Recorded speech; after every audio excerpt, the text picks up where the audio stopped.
नमस्कार, loud India TV में आपका स्वागत है। आज हम एक विशेष प्रोग्राम कर रहे हैं और जिन 2 लोगों को स्क्रीन पे आप देख रहे हैं, उनमें एक अखिलेंद्र प्रताप सिंह जी हैं, जो देश के प्रमुख राजनीतिक सामाजिक कार्यकर्ता हैं और मैं हमेशा कहता हूँ, ये इलाहाबाद विश्वविद्यालय के अध्यक्ष रह चुके हैं और छात्रों, नौजवानों के बीच में बहुत ज़्यादा काम कर रहे हैं और अब तो किसानों और जो भी प्रोग्रेसिव लोग हैं, उनको कैसे इकट्ठा करना है, उसमें अखिलेंद्र जी काम कर रहे हैं। और जो दूसरे मित्र हम जिनको आप देख रहे हैं, उनका नाम है देशबंधु। देशबंधु जी हिंदुस्तानी हैं, लेकिन पिछले 30 सालों से मेरा ख़्याल है, ये जर्मनी में है और जर्मनी 45 में साल। मज़दूर 45 सालों से और जर्मनी में ये जुड़े हुए हैं हिंदुस्तान से वैसे ही जैसे ये हिंदुस्तान में अभी भी रह रहे हों और हिंदुस्तान की स्थितियों से ये बहुत चिंतित रहते हैं। यहाँ की राजनीतिक स्थिति हो, सामाजिक स्थिति हो, उससे बहुत चिंतित रहते हैं और हमेशा मुझे परेशान करते रहते हैं। तो आज मैंने देशबंधु जी से कहा कि आप अपनी परेशानी खुद सामने रखिए, फिर हम अखिलेंद्र जी से उसके ऊपर टिप्पणी लेंगे।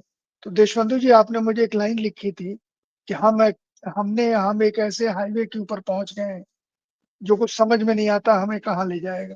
तो यहीं से बात आप शुरू कीजिए और अपनी चिंताओं को रखिए और फिर हम अखिलेंद्र जी को से उसके ऊपर उसका विश्लेषण चाहें।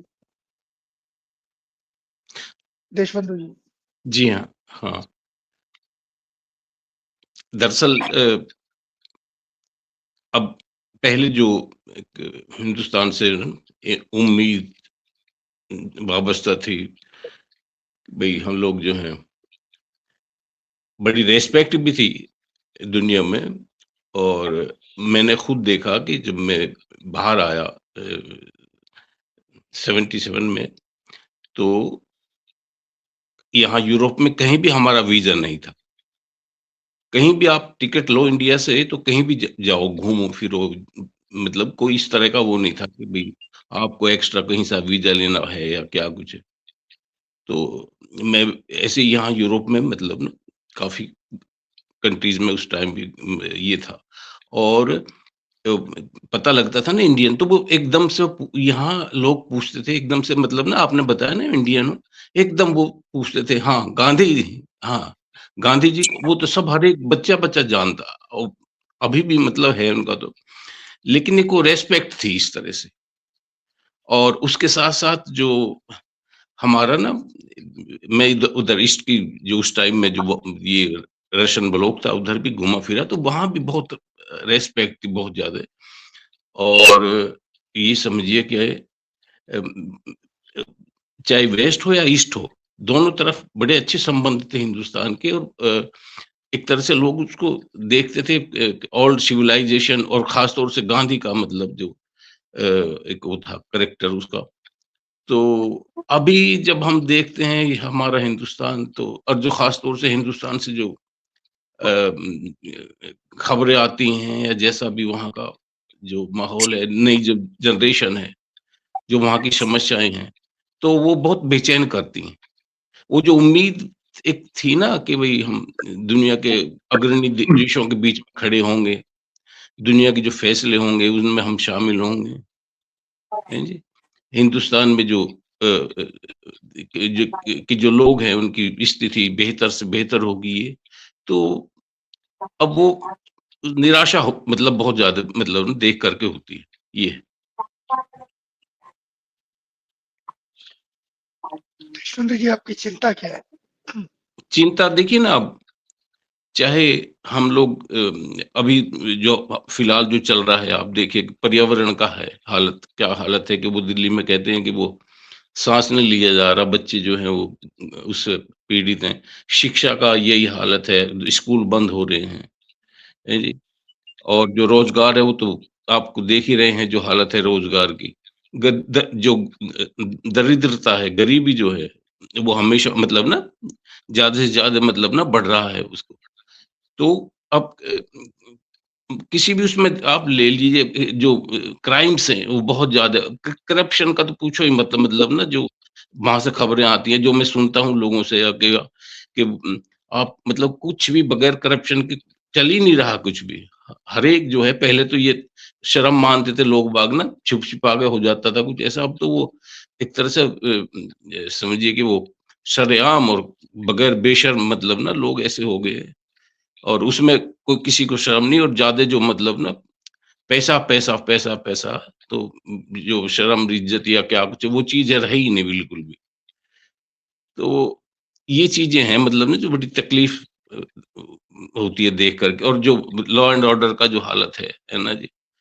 अभी अब क्या कहें मतलब ना हालत ऐसी बन गई हिंदुस्तान की कि हम लोग भी बाहर रहते हुए भी हम लोग डरते हैं कुछ कहते हुए। कि कभी ऐसा ना हो कि एयरपोर्ट से हमें बाहर ही ना जाने दें कि भई उल्टा से मतलब ना हालात ऐसे हो गए हैं कि क्या बतलाएँ, है ना जी?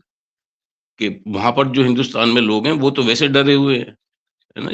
कोई नहीं सड़क पे आ रहे या नहीं वो मतलब ना उनको तंग करने का जो भी सरकार का गलत वो है डेमोक्रेटिक मतलब ना वो जो सिस्टम था इंदिरा गांधी का भी हमने टाइम देखा उस टाइम भी, और जो भी हुआ, लेकिन वो बहुत थोड़ा सा पीरियड था, और उसमें भी चलो एक कॉन्स्टिट्यूशन में उन्होंने वो करके ना कुछ चेंज क्या मतलब ना उसको बहाना बना करके जैसा भी, लेकिन एक वो कहना चाहिए कि वो एक टेम्परेरी तौर पर वो एक पीरियड था थोड़ा सा ऐसे, और लेकिन अब जो चल रहा है ये तो सालों हो गए, और तो बद से बदतर ही हो रही है मतलब ना हालात की। कोई सुनवाई नहीं कहीं भी किसी तरह का कानून नहीं कोई है, कहीं डिबेट ही नहीं अब तो पार्लियामेंट में किसी चीज़ की होती, है ना जी? वो फटाफट वो पास कर देते हैं। जो भी उनका मतलब है जी। तो इस तरह के जो हालात हैं, तो वो किस तरफ हिंदुस्तान को ले जाएँगे, तो मुझे तो ये लगता है कि जैसा ना कह नहीं सकता मुँह से ना, वो बुरा लगता है कि ब एक मनुष्य शब्द मतलब जैसा वो कह दिया इसने ही कुछ। समझे कि जैसा होता है ना एक एक किस तरफ वो ले जा रहे हैं कि जिस तरह से वो हो रहा है कि खाना जंगी ना हो जाए शुरू, ये डर लगता है। अखिलेश जी, देशबंधु की चिंता जितनी ये शब्द में कह रहे हैं और उसमें बहुत कुछ बिना कहा हुआ भी शामिल है। आप इसके ऊपर क्या इनसे बात करना चाहेंगे? नहीं देखिए, देश बंधु जी का जो कंसर्न है वो जेन्युइन है। व्याख्या अलग हो सकती है, बातें अलग हो सकती हैं, लेकिन हिंदुस्तान में रहने वाला कोई भी सेंसिबल आदमी यह महसूस कर रहा है कि हम जा कहाँ रहे हैं और आने वाले दिनों में हमारी शक्ल क्या होगी। हिंदुस्तान में रहने वालों की भी और खुद भारत की भी, हिंदुस्तान की भी एक शक्ल बदलने की कोशिश की जा रही है। तो देखिए, सोशलिस्टों के, कम्युनिस्टों के डिफरेंसेस राष्ट्रीय आजादी आंदोलन के बाद जो 47 में हमें आजादी मिली, संविधान सभा बना और संविधान बनाया, तो उस पर अलग अलग मत थे, लेकिन मुख्य धारा जो कांग्रेस की थी गांधी जी की अगुवाई में, जिसे बाद में नेहरू जी ने विकसित किया, उसने तमाम विषयों को और तमाम ओपिनियंस को अकोमोडेट करते हुए via democracy, through democracy, nation building का एक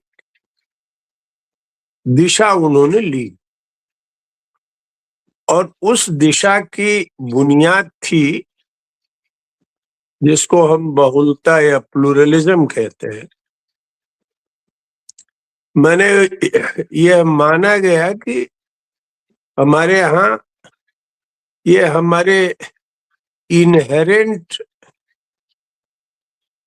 बॉडी में और कल्चर में बहुलता इन अर्थों में है कि अलग अलग पंथ, धर्म, संप्रदाय, ढेर सारी भाषाई, जाति विभाजन के बावजूद इस तरह से नेशन को बिल्डअप करने की कोशिश हुई जहां लोग दूसरों के मत को केवल उससे सह अस्तित्व में ही न रहे बल्कि दूसरों के मत का सम्मान भी करें।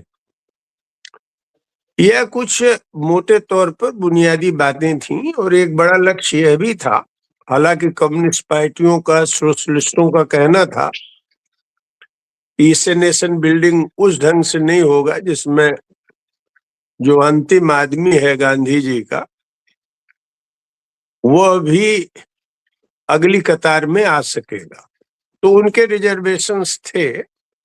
बावजूद इसके जो हम लोगों ने 47 के बाद रास्ता लिया उसकी बुनियाद थी कि हम आत्मनिर्भर बने, और आत्मनिर्भर बनने के लिए ही पूरी कोशिश हुई। अब उसका नाम समाजवाद लोगों ने कहा, जो भी कहा, था हिंदुस्तान में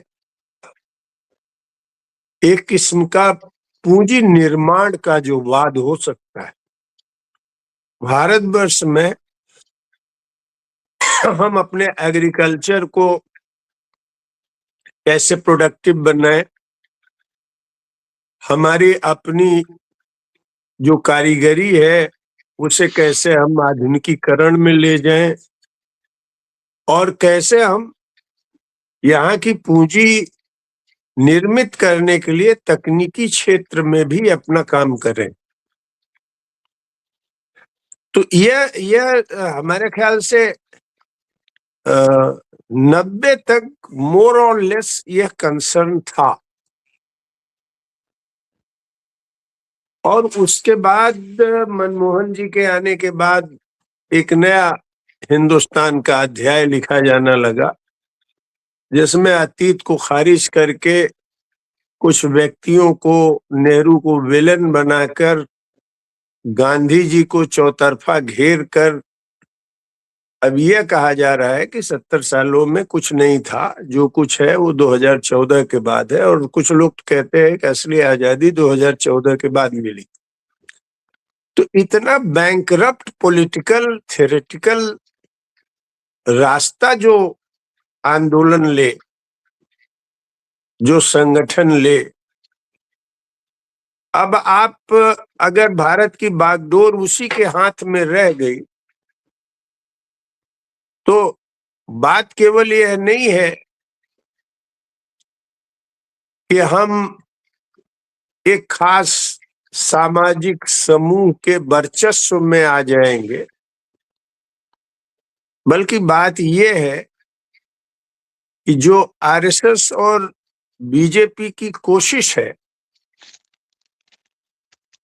वह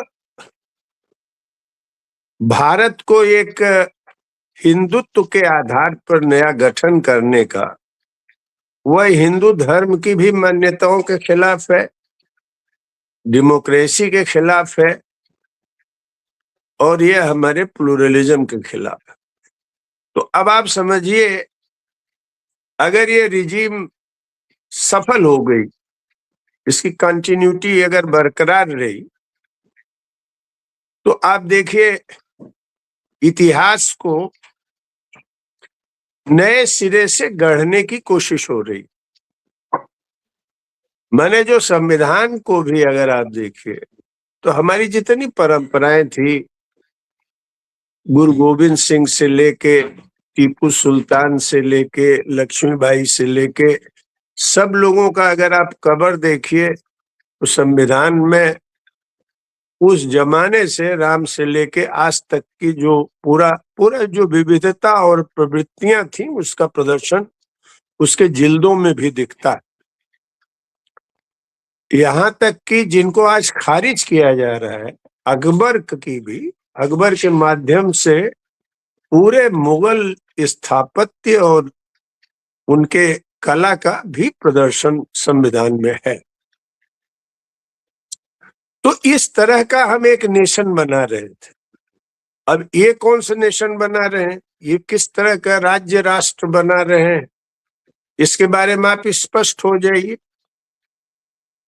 आप जानते भी हैं इनका पूरा का पूरा आकलन विकास का और दुनिया की परिस्थितियों का गलत साबित हुआ है। आज जो हमारी विदेश नीति में इतना बड़ा छीछा लेदर हो रहा है कि ट्रम्प हमारे प्रधानमंत्री का कैरिकेचर कर रहे हैं, और मैं ये ट्रम्प व्यक्तिगत ट्रम्प की बात नहीं मानता हूं, ये अमेरिकन इस्टेब्लिशमेंट का रिप्रेजेंटेशन है थ्रू द ट्रम्प। आज भारत को यहां तक घेर दिया है कि हम किसी के राष्ट्रीय हित में कहीं भी व्यापार भी नहीं कर सकते, अपना पोर्ट भी नहीं बना सकते। जैसे अभी लेटेस्ट आप देखिएगा, ईरान में जो चाबहार का था, वहां भी भारत सरकार ने विड्रॉ करना शुरू कर दिया। तेल के मामले में हम ईरान से भी पीछे हैं। तो अब हम पूरी तौर पर अमेरिका के दबाव में आ गए हैं, और भले हम कहें कि हमारी स्ट्रेटेजिक ऑटोनॉमी है, लेकिन सच्चाई ये है कि हम उसी ऑर्बिट के तहत खींचते चले जा रहे हैं जो पूरी दुनिया में अपनी चौधराहट और प्रभुत्व लागू करने के लिए अमेरिकन जो टाइकून्स हैं वो जो कर रहे हैं, उन्हीं के साथ हम लोग खड़े हो रहे हैं। जबकि यूरोप की भी, अमेरिका की भी जो जनता है, वर्किंग क्लास है, उसका विजन अलग है, वो भारत को दूसरे ढंग से देखती है। लेकिन ट्रम्प जैसे लोग जो इस्टेब्लिशमेंट के ही चेहरे हैं, वो लोग भारत की इस स्वायत्त छवि की परवाह नहीं करते। यही हालत आप अगर अंतर्राष्ट्रीय स्तर पर इनका सही आकलन होता तो आज हमको इस तरह के दबाव का शिकार न बनना पड़ता, जिसमें हमारा उद्योग भी प्रभावित हो रहा है और हमारा राष्ट्रहित भी प्रभावित हो रहा है। भारत के अंदर भी देखिए, एक जिद है कि हम हिंदुस्तान में सावरकर गोलवरकर के हिंदू राष्ट्र का गठन करेंगे। बहाना है हिंदू संस्कृति। हिंदू संस्कृति में जो विविधता थी, एक दूसरे के फर्क को सम्मान करने की प्रवृत्ति थी, चाहे वो वैदिक परंपरा में हो, श्रमण परंपरा में हो, लोकायत परंपरा में हो। मैं मानता हूं कि कभी कभी इन लोगों के बीच में ढेर सारे झगड़े भी हुए, लेकिन एक सामंजस्य बना रहा, और वो सामंजस्य वहीं तक नहीं था। इस्लाम भी जब आया तो उसको भी भारतवर्ष ने अपनी संरचना में एक धर्म की जगह दे करके उसको भी अपने साथ मिला लिया। दंगा फसाद की भले बात हो, ये तो किसी भी सिविलाइजेशन में इस तरह की बातें आती है, लेकिन जो डोमिनेंट बात थी नेशन बिल्डिंग की, उसमें जो हमारा सबसे बड़ा कैपिटल है मैन पावर, उसको केंद्र में करके किया गया। हमको हमारे यहाँ एग्रीकल्चर और टेक्नोलॉजी, ये सब पर अच्छा वर्क हो सके, इसके लिए ढेर सारे इंस्टीट्यूशंस खोले गए। मैं एक व्यक्ति की यह तारीफ नहीं करता कि फला ने ऐसा कह दिया। एक्चुअली ये पंडित नेहरू की ही अकेले बात नहीं थी, ये 1931 से नेशन बिल्डिंग के बारे में हमारे मूवमेंट का ही कंसर्न था, जिस मूवमेंट के कंसर्न में सुभाष बाबू भी थे, गांधी जी तो थे ही, पंडित नेहरू भी थे, सरदार पटेल भी थे। ये कॉमन कंसेंसस था कि हम इस हिसाब से आगे बढ़ेंगे। इसीलिए डॉक्टर अंबेडकर को ये मुख्य जिम्मेदारी भी दी गई, तमाम उनके डिफरेंसेस के बावजूद मैंने एक टीम का निर्माण किया गया कि भारत का रास्ता क्या होगा। यहाँ किसी के बीच में डिबेट नहीं था।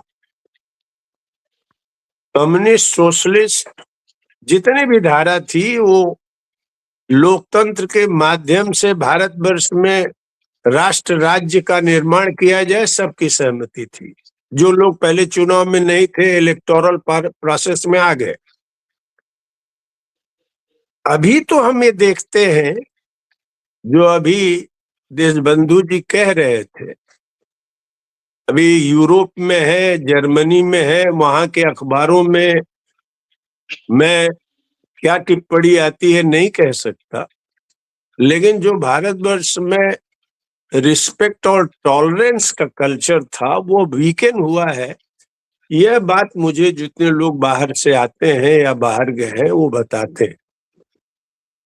तो मैं इन प्रश्नों को ये मानता हूं कि एक विचारधारा की जो सनक है, भारत को उस विचारधारा में सनक पैदा हुआ है, उससे लोगों के अंदर विक्षोभ के साथ साथ डर भी है। अब आप देखिए, डेमोक्रेटिक प्रोटेस्ट का स्पेस एकदम खत्म हो गया। लिखने पढ़ने वाले जो लोग हैं वो डरते हैं।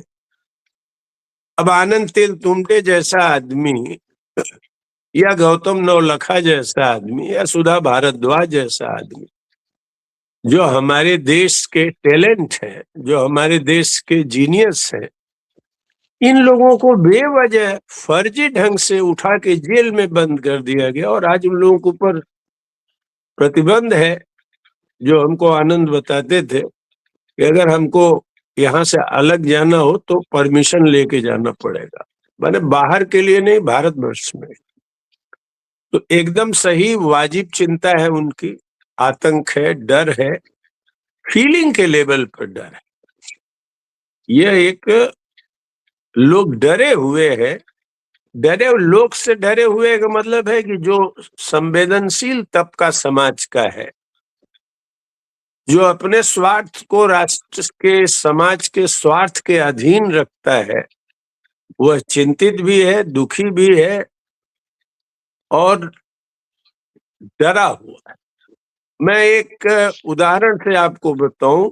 3 दिन पहले ऑल इंडिया पीपुल्स फ्रंट के राष्ट्रीय अध्यक्ष एसआर दारापुरी, जिसमें यह जिक्र था कि आप लोग क्रिश्चियंस के ऊपर जो हमले हो रहे हैं, इस पर भी आप टिप्पणी लीजिए।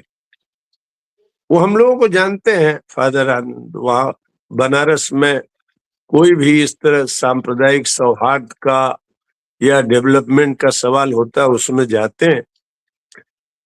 तो यह आतंक उनका, जिनकी बहुत बड़े पैमाने पर बनारस में छवि है, उनकी तरफ से एक पत्र आता है कि आपको ऐसा कर, आप लोगों को, हम लोगों का भी प्रश्न उतनी ही मजबूती से उठाइए जो अन्य प्रश्नों को आप उठाते हैं।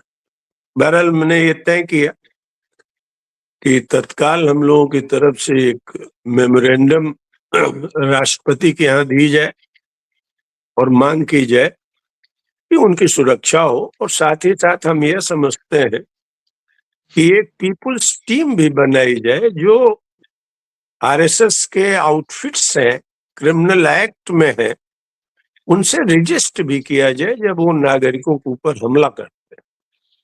ये दोनों को हमको कंबाइन करना होगा। डेमोक्रेटिकली हमको रजिस्ट करना होगा और कॉन्स्टिट्यूशनली हमको इसमें हस्तक्षेप की मांग करना होगा। जी जी, मैं देशबंधु जी की बात से जो एक चीज मुझे चिंता हुई कि जिस तरह अपने देश में अब लोग डरते हैं या जेल जाने का डर होता है या एफआईआर हो जाती है उत्तर प्रदेश तो इसका एक बड़ा उदाहरण है ही है।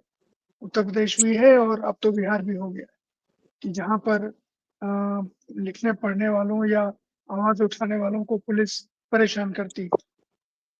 देशबंधु जी ने अभी एक बात कही जो मुझे लगता है कि अगर ये सच है तो बड़ा खतरनाक है कि वहाँ के दूतावास में एक ऐसा सेल बन गया है जो वहाँ के भारतीय मूल के लोगों के ऊपर नजर रखता है उस देश में, चाहे वो रूस हो, चाहे जर्मनी हो, चाहे इंग्लैंड हो, कहीं हो, कि इनमें से जो भी आलोचना करते हैं या देश के बारे में चिंता व्यक्त करते हैं, उनको आइडेंटिफाई करे और उनको वो हिंदुस्तान जाए तो उनको वापस कर दें एयरपोर्ट से ही।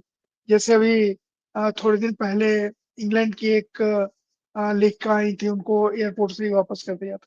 तो अभी जो देशबंधु जी ने कहा, देशबंधु जी आपका इसके ऊपर क्या कमेंट है कि हिंदुस्तानी इन ब्लॉक डरे हुए हैं या किसी लोग जहाँ रह रहे हैं उस सरकार का भी दबाव है कि कुछ हिंदुस्तान के बारे में मत बोलो? हाँ, दरअसल ऐसा है कि मतलब जब से ये सरकार आई है बीजेपी की, तो उससे पहले भी हिंदुस्तानी बाहर रहते थे, लेकिन उनमें कोई इस तरह का वो नहीं था कि ग्रुप हो या उनमें कुछ इस तरह का ये हो कि भाई ये आजकल जैसा चल रहा है कि वो बाहर भी लोग बाग जो है वो भगवा पट्टा बांध करके और ऐसे वैसे ना जाहिर करते हैं और करते हैं अपना एक्टिविटी करते हैं सब। तो उसको जो सरकारी संरक्षण तो है ही, मतलब ना वो जो भी होते हैं फंक्शन वगैरह तो उनको बुलाया बुलाया जाता है सभी चीजें करने के लिए। लेकिन यहाँ की तो सरकार से उससे कोई मतलब नहीं है ऐसा कि भाई वो यहाँ जो भी हिंदुस्तानी है वो तो यहाँ मतलब जो यहाँ की मैं तो यहाँ की नागरिकता है मेरे पास तो, लेकिन मुझे ऐसा तो कोई वो है नहीं कि भाई किसी तरह का यहाँ पर कोई प्रॉब्लम हो या क्या कुछ।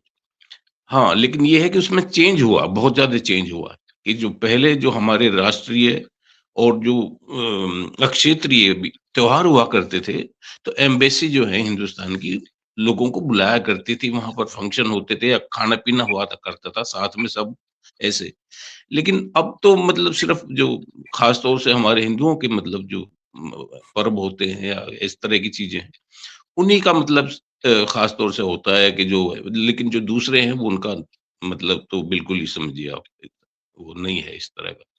पहले होता था कि जैसे वो अ ये होता था मुस्लिमों का ईद वग़ैरह, तो उसमें भी जो बाहर की एम्बेसियाँ हिंदुस्तान की, तो उसमें दूसरे मुल्कों को, अरबों को, दूसरे और जो मुल्क थे जहाँ पर ना ये मुस्लिम मतलब आबादी ज़्यादा है या और भी सबको तुम इनवाइट किया जाता था, फंक्शन होता था सब, तो उसमें एक एक दूसरा ये था। अच्छा, मुझे अफ्रीकन मिले यहाँ बहुत ज़्यादा, अफ्रीकन समझिए कि ये मिडल ईस्ट से ख़ास तौर से, ये जो साहिल का इधर का जो इलाका है ना, मगरिब का, तो यहाँ से सोमालिया से लगा करके और मोरक्को तक का समझिए इधर इजिप्ट सब। तो जो भी ना मिले उस टाइम में बहुत सारे मुझे ऐसे मिले कि उनके इंडियन टीचर थे। हिंदुस्तान की सरकार वहाँ पर ना भेजा करती थी उस वक़्त कि हिंदुस्तान से टीचरों को उनको, और बहुत सारे तो बड़े-बड़े ओहदों पर हैं अब जो हैं उस टाइम के ना। ख़ैर अब तो मतलब ये है कि धीरे-धीरे वो जो समझिए कि उस उम्र के लोग थे वो रिटायर हो गए या जो भी ना वो हो गए हैं। लेकिन मुझे काफ़ी यहाँ पर ना कि हमारा वो इंडियन वो थे, टीचर थे वहाँ स्कूल में ये थे। तो उस टाइम में सरकार की हिंदुस्तान की नीति थी कि अच्छे कैसे संबंध बनाए जाएँ, कैसे भी उनको साथ में लेकर के साथ में सबका डेवलप किया जाए। और अ, एक बड़ा अच्छा मतलब ना उसमें ये था कि प्राउड होता था ऐसे देख कर के भई इंडिया से ना इतना मतलब ना इंडिया को कोऑपरेट कर रहा है बाहर मुल्कों को और ऐसा उनको, वो भी उपनिवेश थे उस टाइम में मतलब ना, और बाद में जो उनको चाहिए था, तो जो भी हमारा उस टाइम में जो सरकार थी हिंदुस्तान की, जितना भी उनसे होता था करते थे वो उनको, उठाते हर तरह से रंग-भेद की नीति पर, औपनिवेशिक इस पर, हर तरह से ना मतलब अ, सब, और उसमें ये था कि इंडिया की रिस्पेक्ट भी थी उसमें, ऐसे था। अभी तो हम लोग तो गाज़ा पर जो हुआ देखिए कि कितना वहाँ पर ना किस तरह से एक तो हमारा ये भी नहीं मतलब ना हिम्मत नहीं हो सकी, मैं तो यही कहूंगा हिम्मत नहीं हो सकी कि हम उसको मतलब ना 2 शब्द तो बोल दें कि ये गलत हो रहा है ना जी? अब हम उस थर्ड वर्ल्ड के या मतलब ना उस साउथ, अब तो बोलते हैं कुछ साउथ का जो है ग्लोबल साउथ की क्या कुछ है, कौन हमें एक्सेप्ट करेगा?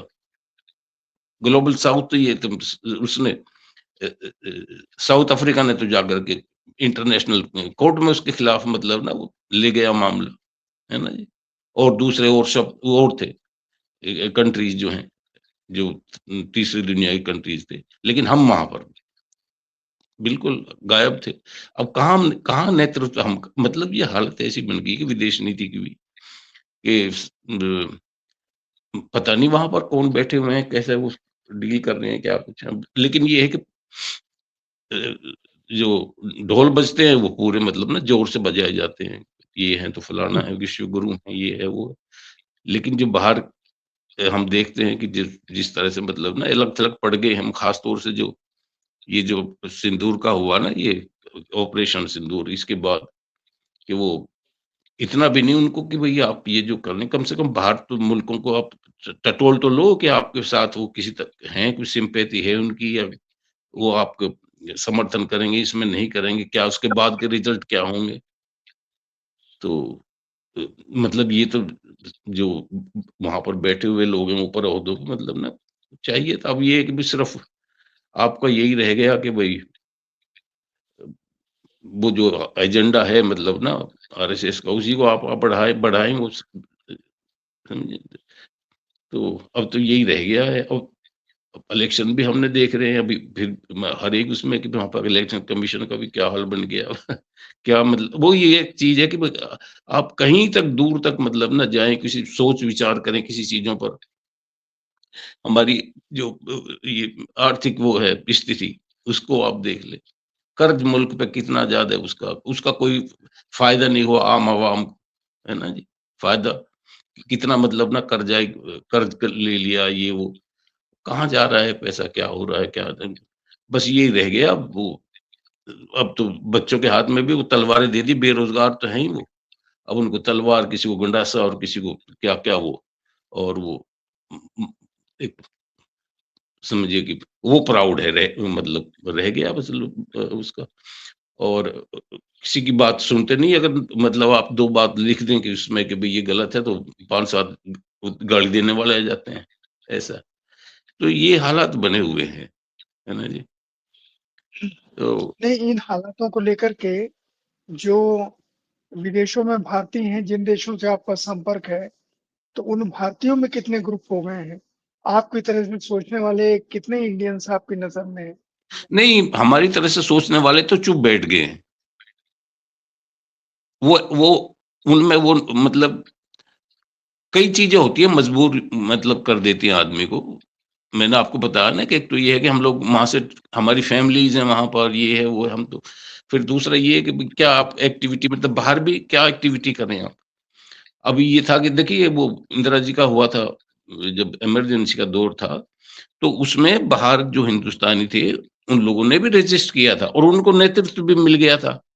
उनको बाहर नेतृत्व भी मिल गया था, ऐसे लोग मिल गए थे कि या तो वो हिंदुस्तान से आ गए थे बाहर, या फिर जो वहीं के रहने वाले थे, यहाँ मतलब ना अमेरिका वगैरह में, इधर वेस्ट में, कि उन्होंने वो मसला उठा लिया था। और एक ये भी था थोड़ा, क्योंकि इंडिया का वो रहा था कि भई वो 73 का मामला, तो उसमें वेस्ट जो था थोड़ा-सा जब सरकारें थी मतलब वो अ, कर ज़रा सा नहीं खुश थी। तो उन लोगों ने भी थोड़ा-सा मतलब ना इस मामले में किया कि भई ठीक है, वो प्रेस वगैरह नहीं वो, तो एक वो माहौल बन गया था बाहर भी, है ना? इमरजेंसी के खिलाफ ये। तो अब वो चीज़ जो है नहीं है। अब तो ये आपाधापी पड़ी हुई है, अब तो हालत आप देख ही रहे हैं, वो ग्रीनलैंड ले रहा है, वो कल वो कह रहा है कि जो ग्रीनलैंड के मामले में मेरा समर्थन नहीं करोगा, 25 उसपे ही ठोकूँगा, 25% तारीफ बताओ। तो अब तो यही रह गया कि भई पैसा मतलब ना बस वो कहाँ से मतलब ना किस तरह से आए और कैसे बचा जाए इससे, मतलब ये। अब वो कोई वो खुशामद करके करो वो, या कोई मतलब ना, अब तो वो तो रहा नहीं कि भई आपकी इतनी जबरदस्त ये इकोनॉमी है, क्या कुछ है, आप बर्दाश्त कर सकते हैं उनका मतलब जो गुस्सा है ना जी? तो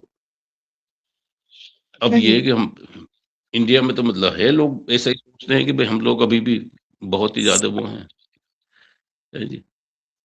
और जब भी अब कोई नहीं जी, बात कर देते हैं, वो पुरानी बात छेड़ देते हैं, जी वो तो ये था, फलाना तो ऐसा था, उसका तो ये था। भई मतलब ये नहीं देखते कि भई आपका भविष्य में क्या होने वाला है या अब ये क्या हो रहा है आपके साथ? बड़ी मुश्किल से तो आपको ये आज़ादी मिली थी, है ना जी? वो हालात ऐसे थे, चलो एक विश्व के बन गए थे ऐसे। उस हालात की वजह से कुछ हमारे मुल्क में अंदर से जो मतलब ना विरोध हुआ उसका अंग्रेज़ों का या जो भी मिल अब आप मतलब ना जो ले जा रहे हैं इस मुल्क को, तो कहाँ ले जा रहे हैं? रजिस्ट करने की मुझे तो लगता है ऐसे जब सोचता है ना कई बार कि हज़ारों साल से मतलब हमारे जो एक मज़लूम किस्म के जो समझिए कि वो जो डिस्क्रिमिनेशन जो होता था, वो लोग रजिस्ट ही नहीं करते थे, है ना जी? और मुझे लगता है कि वो खून में ना वही है कि वो जो थोड़ा-सा वो चलिए एक टाइम था वो गांधी-वांधी का टाइम था वो, लेकिन अब तो हालत ये हो गई कि वो रहा ही नहीं मतलब कि वो आप उसको रजिस्ट कर सकें जो आपके साथ में अन्याय हो रहा है या क्या कुछ।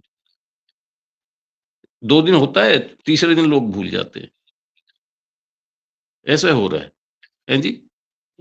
देशबंधु जी, मैं अभी आपका अखिलेश क्या जी से और विचार आप हैं? नहीं, मैं आपसे ये विचार तो अभी अखिलेश जी बताएँगे। मैं तो एक घटना के बारे में बताना चाहता हूँ कि अभी जयशंकर हमारे जो विदेश मंत्री हैं, हर जगह घूम रहे हैं और मुझे ये पता चला कि वो अभी जर्मनी में चुनाव हुआ जी, और जो नए चांसलर हैं, उनके पास देशबंधु गए और उनकी बड़ी मिन्नतें की कि किसी तरीके से उनका कोई प्रोग्राम था नहीं हिंदुस्तान आने का। उनको कोशिश करके हिंदुस्तान लेके आए। आने का वही, अब वो हिंदुस्तान दरअसल वो ये हाँ, था कभी हाँ, पेरिस में गए थे ना। पेरिस में तो वहीं पर वो पोलैंड के वो भी थे और ये भी यूरोपियन और लोग भी थे सब। तो उनको मतलब एक तरह से वो समझिए कि वहाँ पर थोड़ा राज़ी वग़ैरह किया इन लोगों को ये सब कहना चाहिए। और पोलैंड का जो विदेश मंत्री था उसने तो मुँह पे ही इनके मुँह पे ही कह दिया रशिया के खिलाफ कि आपको तेल वग़ैरह का ये वो। हालाँकि मतलब एक ये होता है कि जो डिप्लोमेट होते हैं वो हमेशा करते हैं ऐसी बात कि भई बात बनाने वाली, बिगाड़ने वाली नहीं है, किसी को नाराज़ करने वाली नहीं बात हुआ करती। लेकिन वो तो मुँह पे कह रहा था। मैंने खुद उनका वो देखा वो ना जो वो जो प्रेस कॉन्फ्रेंस थी उस टाइम में। तो जो पोलैंड का मतलब वो और वो मतलब जयशंकर चुपचाप मतलब ना उसको ऐसे सुन रहा था, ऐसे करके। तो तो नहीं, मैं ये मतलब कह रहा वो हूँ भी नहीं कि पहले तो थोड़ा बहुत नहीं, देशबंधु घटना मैं ये बताना चाह रहा हूँ कि जी, जो चेंज जो न उनके पर्सुएशन के बाद जयशंकर के जो जर्मन चांसलर अभी नए चुने गए हैं, वो हिंदुस्तान आए अभी। जी हिंदुस्तान हाँ। आए तो इनमें से कुछ तो सामान्य बातें हुई और मैंने एक क्लिप देखी अखिलेश जी, आपने भी शायद हुँ, देखी होगी कि मोदी जी एक जगह खड़े हुए हैं और उनको कंधा हिला-हिला के ऊपर दिखा रहे जी हैं हाँ। कि हाँ, नक्काशी देखो ऊपर और वो हम्म, वो हाँ, हाँ, आदमी हाँ। उनका उनको उनको इग्नोर जी हाँ। करके दूसरी तरफ अब मोदी जी की दिक्कत ये है कि मोदी जी शायद हर भाषा जानते हैं, विश्व गुरु हैं। वो जर्मन भी जानते हैं, अंग्रेज़ी भी जानते हैं, फ्रेंच भी जानते हैं, रशियन भी जानते हैं। तो उन्होंने एक तरीका निकाला कि अगर 4 लोग कहीं बातचीत कर रहे हों, तो समझो या ना समझो, ही करके हँस दो, दाँत निकाल के खड़े हो जाओ। तो कुल मिलाकर के ये सारी दुनिया में अखिलेश जी ये जो चिंता है देशबंधु की, कि विदेशों में जो अपने हिंदुस्तानी हैं, उन जो इन्होंने एक शब्द इस्तेमाल किया कि रेजिस्टेंस की ताकत खत्म हो गई है। जो पहले था, मुश्किल से आई थी और फिर नए सिरे से हम सब प्रतिरोध की शक्ति से या प्रतिरोध की इच्छा से हम बिल्कुल विहीन हो गए हैं। तो आपको क्या लगता है हिंदुस्तान में अगर देशबंधु को जवाब देना हो, तो हिंदुस्तान में क्या आपको लगता है कि हाल-फिलहाल जो भी हालात हैं, उनके प्रतिरोध की कहीं कोई विपक्षी दलों के द्वारा या जनता के द्वारा कोई आशा आपको दिखाई देती है? जो बंधु जी अभी कह रहे थे, देश बंधु जी, कि अपनी नाकामियों को भी ढोल बजा के सक्सेस के रूप में प्रयोग होता है। भाई अब जैसे एक उदाहरण आप देखिए, विश्व गुरु बनने का आरएसएस का इतना आग्रह क्या है? भाई विश्व गुरु, आप अगर गुरु शब्द आप प्रयोग कर रहे हैं तो आप क्या टेक्नोलॉजी में विश्व गुरु बन रहे हैं, कैपिटल फॉर्मेशन में बन रहे हैं, इंडस्ट्रियलाइजेशन में बन रहे हैं, पर कैपिटा इनकम बढ़ाने में कर रहे हैं, या कोई आपने ऐसा इनोवेटिव वर्क किया है जो पूरी दुनिया में उसका प्रभाव बढ़े? जैसे हम देखते हैं चीन ने इन फील्ड्स में अच्छा प्रयोग किया। आज जो पूरी दुनिया में ग्लोबल फाइनेंस कैपिटल जो सबसे ज्यादा डरा हुआ है, वह इसी बात से डरा हुआ है कि शायद अब उसकी जो हेजिमोनी है या जो कमांड है वो कमजोर हो, और एक बहुध्रुवी दुनिया एक वास्तविकता बनती जा रही है। और यहाँ भारत को एकदम सही कहा देशबंधु जी ने कि एक लीडिंग रोल भारत को यहाँ लेना था। लेकिन अब ग्लोबल साउथ में जिनकी पर कैपिटा इनकम या जिनकी सॉवरेनिटी भी उस तरह से ऑटोनमस नहीं है, वे लोग भी प्रोटेस्ट करते हैं गाजा जैसे मुद्दों पर, या अभी जो भी इस तरह का कि खतरा जहां भी दिखता है वहां लोग उठाते हैं। लेकिन हमारे यहाँ मैंने बताया ना कि आप अपना जहां इन्वेस्टमेंट किए हैं वहां से भाग रहे हैं, ईरान से भाग रहे हैं, तेल लेने से भाग रहे हैं। रूस से आप जो तेल ले रहे थे वो और कम हो गया, और धीरे धीरे धीरे आपने एक तरह का कमिटमेंट किया है कि हमारे ऊपर 5% टैरिफ न लगाया जाए या बढ़ा हुआ टैरिफ न लगाया जाए, तो जो भी डिक्टेट्स होंगे अमेरिका के वो माने जाएंगे। तो ये विश्व गुरु की कोई परिभाषा नहीं। विश्व गुरु का मतलब है, जैसा अभी देशबंधु जी कह रहे हैं कि हम दुनिया में जाते थे तो लोग कहते थे कि भाई गांधी जी के देश का है, एक नागरिक की हैसियत वहां रिकॉग्नाइज होती थी, या भारतवर्ष एक यूनिक प्रयोग में है, एक डेमोक्रेटिक वाइब्रेशन करना चाहता है। आज वहां क्या है कि अगर किन्हीं कारणों से लोग कुछ पहुंच गए, मान लीजिए उनको अमेरिकन गवर्नमेंट इलीगल कहती है, महिला हो या पुरुष, क्या उन लोगों को एक मानवीय दर्जे से घटा करके आप उनके ऊपर गले और सर और पीठ और हाथ सब में चेन बांधकर भारत में लौटाते हैं? यह भी हमारे इतनी बड़ी चुनौती है कि भारत सरकार कहे कि कम से कम आप एक ह्यूमन ट्रीटमेंट दीजिए, क्योंकि ये दुनिया में भी है, अगर कोई क्राइम भी किया है तो क्राइम उसकी ह्यूमैनिटी अगर उसकी है तो ह्यूमैनिटी का भी उसको रिटेन करता है। हमारे लोगों को भूसा जैसा भर के भेज दिया गया। तो मैं कह रहा हूं कि ये बेसिकली ये वही ढोल बजाने वाली बात है, और यह बेहयाई के गीत गाए जा रहे हैं। हाँ, एक बात देशबंधु जी जहां मैं कह रहा हूं, देखिए रेजिस्टेंस तो देशबंधु जी पूरी दुनिया में भी हो रहा है। मैं देखता हूं खुद अमेरिका में ही ट्रंप के खिलाफ बड़ी बड़ी रैलियां निकली हैं, और ये रेजिस्टेंस जो नहीं अभी इंडियन जो बाहर सेटल कर गए हैं उनमें आ रहा है, तो उसका एक कारण डर तो है ही। यह जो मीडिया कंट्रोल है माइंड का, या सही को गलत साबित करने का, इस पर जो दुनिया के टाइकून्स का कंट्रोल है, वह बेसिकली उनको अंदर से अमेरिकन हेजिमोनी या यही ग्लोबल ऑर्डर को स्वीकार करने के लिए कंसेंट भी तैयार कर रहा है। ये केवल मामला रिप्रेशन का ही नहीं, ये एक सहमति भी बनाई जा रही है ताकि लोग जो इंडियन वोकल हो सकते हैं उनसे कहा जाए कि भाई तो फिर विकल्प क्या है, कौन बनेगा। कांग्रेस को भी आपने देखा है, और इमरजेंसी ला दिया जाएगा, जिसका मैं बार बार कहता हूं कि भाई इमरजेंसी कोई फिलॉसफिकल आउटलुक नहीं था, वो तो कॉन्स्टिट्यूशन के ही दायरे में एक एक्सीडेंट था जो श्रीमती इंदिरा गांधी अपने पावर को रिटेन करने के लिए की थी। That was a accident. आज आप जो कर रहे हैं तो एक कॉन्सिस्टेंट फिलॉसफी है, ये फैसिज्म की फिलॉसफी है जो कहीं से भी इंडियन नहीं है, यूरोपियन कंसेप्ट है। नेशन का, स्टेट का रिलेशन, ये सब यूरोपियन कंसेप्ट का यह एक प्रभाव है जो भारतवर्ष में आरएसएस और बीजेपी के लोग कर रहे हैं।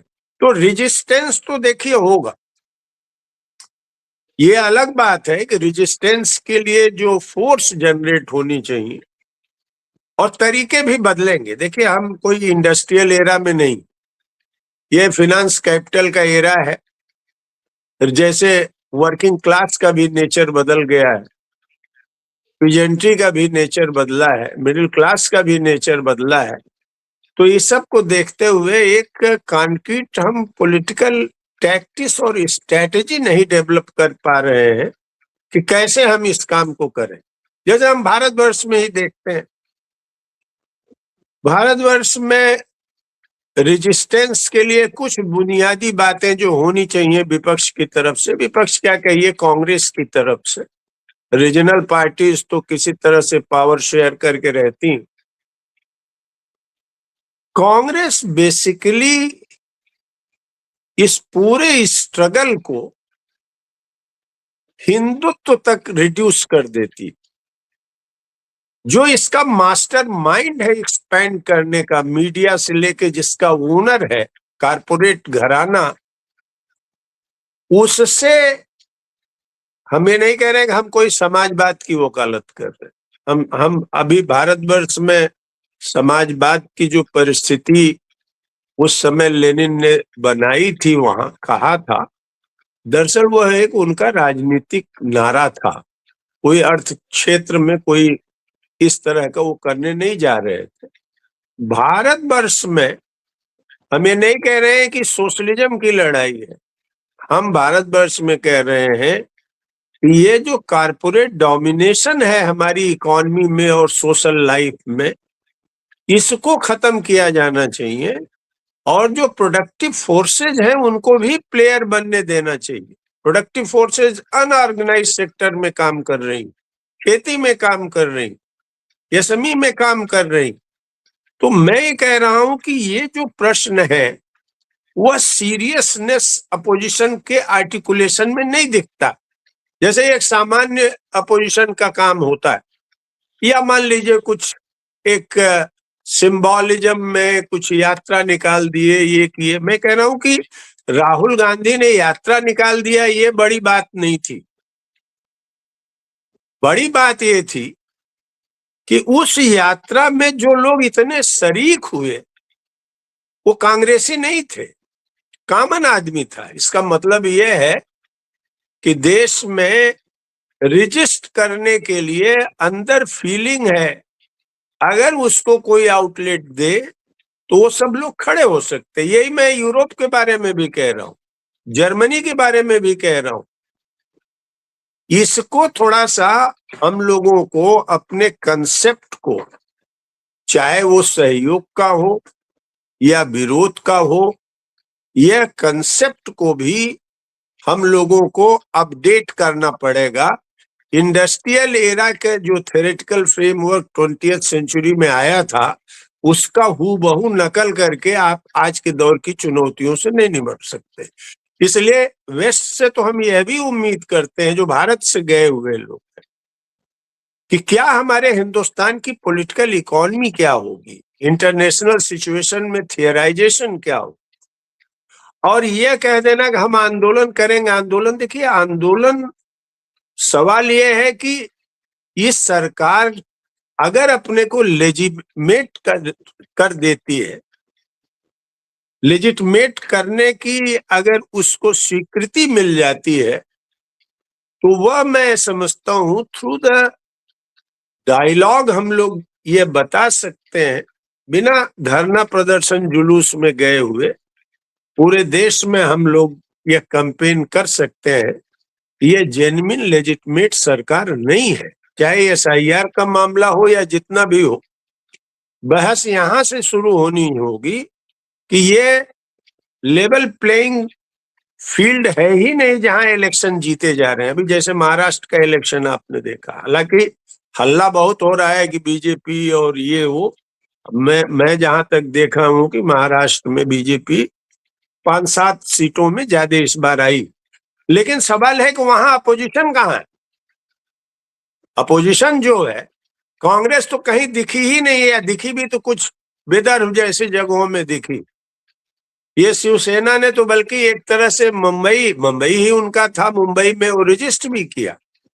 तो मैं ये कह रहा हूं कि देखिए, रेजिस्टेंस का नेशनली भी इंटरनेशनली भी ऑब्जेक्टिव सिचुएशन है। इसके लिए हम लोगों को अपनी तौर तरीके बदलने होंगे, काम बदलने होंगे और हमको रेजिस्टेंस खड़ा होना पड़ेगा, भारत में भी, भारत के बाहर भी। अगर आप इस तरह का एक प्रेशर ग्रुप कर दिए तो मेन स्ट्रीम पॉलिटिकल पार्टीज आपकी बात को उनको स्वीकार करना पड़ेगा और आगे बढ़ना। जैसे हम अंत में बात कहना चाहते हैं, हमने अभी रोजगार सामाजिक अधिकार अभियान की बात शुरू की।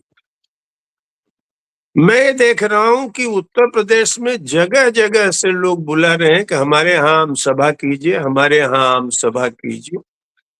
और जो मेरे दायरे के बहुत बाहर की फोर्सेस पूरे उत्तर प्रदेश में जहां मैं एक्सपेरिमेंट कर रहा हूं, जगह जगह आम सभाएं, मीटिंगें हो रही और लोग जुड़ते चले जा रहे।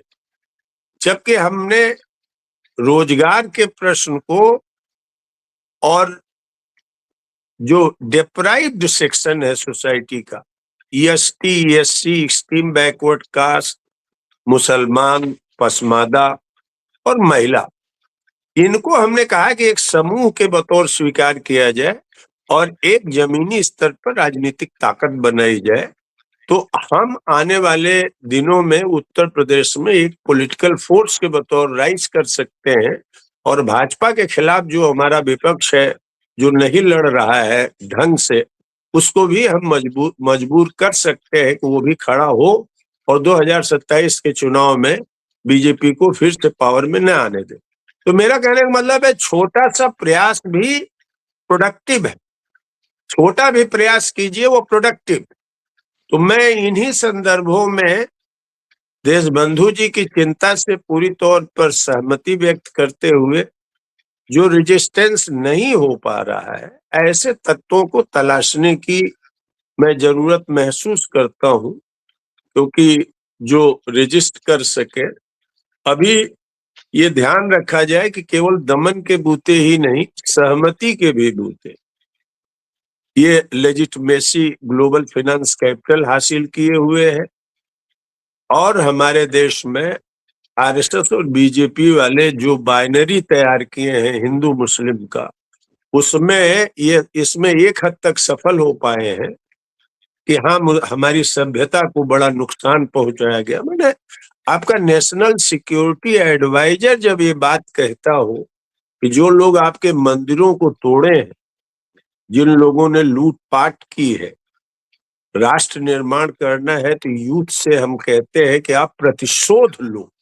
अब बताइए, नेशनल एडवाइजर हिंदुस्तान का दिल्ली में बैठ के वो ये लोगों को, यूथ को कहता है कि आप खड़े होइए और प्रतिशोध लीजिए, नेशन बिल्डिंग करे। किस तरह का राष्ट्र निर्माण होगा? दूसरी तरफ देखिए भाई, इस समय सोमनाथ के सवाल को खड़ा करके डमरू और त्रिशूल लेके आपका देश का प्रधानमंत्री, जिस समय गहरे आर्थिक सामाजिक संकट के दौर से भारत खड़ा हो रहा है, उस समय आप डमरू बजा रहे हो, उस समय त्रिशूल लेके खड़े हो। तो वो तो वही है ग्रीक वाली ट्रेजेडी कि रोम जल रहा था और नीरो बंसी बजा रहा था। तो मैं ये कह रहा हूं कि आज की स्थिति में अगर हम नीरो से तुलना न भी करें, लेकिन मुझे यह कोई लॉजिक नहीं दिखती कि जिस समय टैरिफ की तलवार हमारे ऊपर लटकी हो, हमारा जीडीपी जो बताया जा रहा है वो वास्तविक नहीं है। 2.5-3% से ज्यादा हमारी जीडीपी नहीं है, क्योंकि हमारे अनऑर्गेनाइज सेक्टर को काउंट में नहीं लिया जाता। हमारा यूथ सबसे ज्यादा बेकारी का संकट कर रहा है। छोटे मोटे हमारे उद्यम खत्म हो गए, मैन्युफैक्चरिंग में हम कहीं खड़े नहीं हो पा रहे हैं। सर्विस सेक्टर भी जिस तरह से घेरेबंदी कर रही है, इतनी बुरी स्थिति है। नेशन को आह्वान किया जाता कि आप अपने पैरों पर खड़े होइए, आप अपने ढंग से काम कीजिए और आपका देश इस सब विपत्तियों से ऊपर उठ जाएगा। तो फिर देश के अंदर भी ये वातावरण बनता और देश के बाहर भी ये वातावरण बनता कि भारत एक वाइब्रेंट डेमोक्रेसी के लिए प्लूरलिज्म को अपना आधार बनाकर पूरी दुनिया में एक अपना असर्शन कर रहा है, जिसे लोग नकार नहीं पाते। तो मैं यही महसूस करता हूं कि रेजिस्टेंस की फीलिंग भी है। अब उस रेजिस्टेंस को प्रॉपर ढंग से चैनलाइज करना और अपने विरोधियों की शिनाख्त करना। केवल हिंदुत्व नहीं, 3 मिल गए हैं, हिंदुत्व, कारपोरेट और भारतीय राज्य, जहां सभी हमारी संस्थाएं कंप्रोमाइज कर गई। इस नेक्सस के खिलाफ, इस गठजोड़ के खिलाफ देश की जनता को गोलबंद करना होगा। और मोदी या आरएसएस दरअसल इसी नेक्सस को रिप्रेजेंट करते हैं, इसलिए मैं इनको कोई एक व्यक्ति के रूप में नहीं देखता हूं। एक विचारधारा, एक राजनीतिक अर्थतंत्र के ये प्रवक्ता है। तो देशबंधु जी, आज का प्रोग्राम जी इसके ऊपर आप मुझे ये लगता है कि ये सब को टोटलिटी में देखा जाए, ये मोदी हट जाएंगे तो ये हो जाएगा, वो हो जाएगा, इस पर ज्यादा विमर्श होता है। विमर्श होना चाहिए ट्रंप हटेंगे तो ट्रंप से, बाइडेन हटे तो ट्रंप आए। हमारे यहाँ चारों तरफ इन लोगों ने चारों तरफ यज्ञ कराया, बहुत कुछ किया। ये सरकार आकलन ही अंतरराष्ट्रीय परिस्थितियों की नहीं कर पाई और ट्रंप के साथ जिस तरह से हमने फीलिंग जोड़ दी, वो आज के दौर में कितना नुकसानदेह। तो मेरा केवल इतना कहना है, व्यक्तियों से ज्यादा सवाल है कि उनके पीछे की जो फोर्सेज हैं, जो हमारे अपनी परंपराओं को, इतिहास को, संस्कृति को सब बदल करके अपने इंटरेस्ट को, पॉलिटिकल इकोनॉमिक इंटरेस्ट के लिए सब तोड़ रही हैं, उन फोर्सेस का शिनाख्त किया जाए और उनके खिलाफ चौतरफा एक पॉलिटिकल आइडियोलॉजिकल कैंपेन चलाया जाए, भारत में भी और भारत के बाहर भी। जाहिरा तौर पर गांधी जी का जो पॉलिटिकल प्रोटेस्ट का तरीका है, उसको अगर फॉलो किया जाए तो कुछ चीजें हिंदुस्तान में रेजिस्टेंस में उभर करके यहाँ की स्थिति बदल सकती है और दुनिया में भी अच्छा मैसेज दे सकते हैं। जी। तो देशबंधु जी, इसके पहले कि मैं कार्यक्रम समाप्त करूं, आप कुछ कहना चाहेंगे? जी, बस यही है कि भाई जो आपने मतलब किया, बात की, तो ये हिंदुस्तान का प्रॉब्लम अभी हम देख भी रहे हैं कि जो एक संयुक्त मोर्चा बनना चाहिए था इसके खिलाफ। लोग बाग अपना इंडिविजुअल वो देखते हैं फायदा, कि वो सामूहिक तौर से जुड़ते नहीं। उसका मतलब अभी देखिए कि मैं देख रहा था कि बिहार का कि एक अच्छा भला वो एक समझिए कि वो माहौल ऐसा बन गया था कि उसमें लग रहा था कि, लेकिन जो राजनीतिक पार्टियां हैं वही मतलब न्यूज़ को एक दूसरे से लड़ना झगड़ना और पैर खींचना दूर, ये मतलब ना वो होता है कि भाई सत्ता मुझे मिल जाए किसी तरह से और दूसरा को मैं सहारा ले लूं थोड़ा बहुत जो भी है। तो ये और वो आपस में खींचातान ऐसी होती है उसकी कि वो तीसरा आदमी फायदा उठा जाता है। और ये दूसरी स्टेट्स में भी जो हुए हैं इलेक्शन वगैरह, वहां भी यही देखने को मिला है कि, और फिर ये है कि अब तो बीजेपी जो है वो तो कांग्रेस की टूट करके बनाई है, वो तो जो मेजोरिटी जो है उन लोगों की वो ही है जो इनसे निकल करके उधर गए हैं। अब उनको वो कर लेते हैं, कुछ धमका डरा करके, कुछ को लालच दे करके, और कुछ को मतलब हर तरह का हथकंडा करते हैं ये लोग। तो इस वजह से ये है कि जो वहां पर इस तरह के लोग भी हैं जो समझिए कि चाहते हैं हिंदुस्तान का कि भाई उसको इससे हटाया जाए, जब गृह युद्ध का खतरा बन रहा है और जो हो रहा है, तो इसमें इसको एक इकट्ठा करने का जो है, और उसको नेतृत्व, उसको साझा नेतृत्व मतलब ना उसमें हो, और वो जो पार्टियों में चलता है ना खींचातानी एक दूसरे का, तो वो समझिए कुछ देर के लिए चलिए उसको आप पीछे छोड़ दें, आगे कर लेना उसको, लेकिन वो चीज जो है हम नहीं देखने को मिल रही। तो एक ये रास्ता है कि भाई वो इकट्ठे हुए इस तरह के लोग जो मतलब ना सांप्रदायिकता के खिलाफ हैं, देश की एकता के हक में हैं, तो नहीं मतलब ना वो देखने को नहीं मिल पा रहा। तो देशबंधु जी आपको धन्यवाद देता हूँ, अखिलेश जी आपको भी धन्यवाद देता हूँ। एक अच्छी चर्चा हुई मैं जिसमें केवल देशबंधु एक बात कहना चाह रहा था कि जी देशबंधु जी भी देख लें, और आप चूंकि बहुत बड़ा इंटरेक्शन करते हैं लोगों से, ये देख लें कि हम लोगों का जो थ्योरेटिकल फार्मूलेशन है वो पुराने फ्रेमवर्क में ही न रह जाए।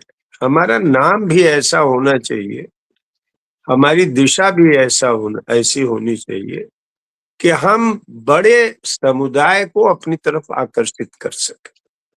यह वही मुद्दे हैं जो आकर्षित कर सकते हैं एक लोकतांत्रिक बड़े मंच बना करके, जिसमें वाम से लेके मध्य तक या जो राइट का विरोध करती हैं सब फोर्सेस एक इक्वल आधार पर पार्टिसिपेट करें।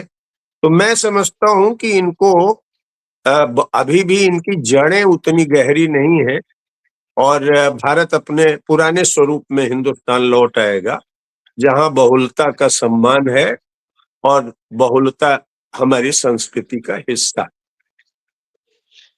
तो धन्यवाद अखिलेश जी और धन्यवाद देशबंधु जी। इन सवालों के ऊपर हम लोग बातचीत करते रहेंगे, पर आज की चर्चा बहुत सारगर्भित हुई और आशा करता हूं कि जो लोग इस चर्चा को सुनेंगे उनको भी समझ में आएगा कि विदेश में किस तरीके की चिंताएं हैं और उन चिंताओं का हिंदुस्तान से कैसा नाता है, कैसा रिश्ता है, ये अखिलेश जी ने बताया। तो अगली चर्चा तक इंतजार कीजिए। हम फिर देशबंधु जी और देशबंधु जी के साथ उनके और दोस्त हैं उनको भी शामिल करेंगे और अखिलेश जी को भी शामिल करेंगे। इन चर्चा की इस धारा को हम आगे बढ़ाएंगे। देशबंधु जी पुनः आपको बहुत धन्यवाद, आपकी हाँ जी, चिंताओं के नमस्कार। लिए भी और आपकी सफाई के लिए भी, और अखिलेश जी आपको भी बहुत धन्यवाद। बहुत बहुत नमस्कार। नमस्ते। नमस्कार।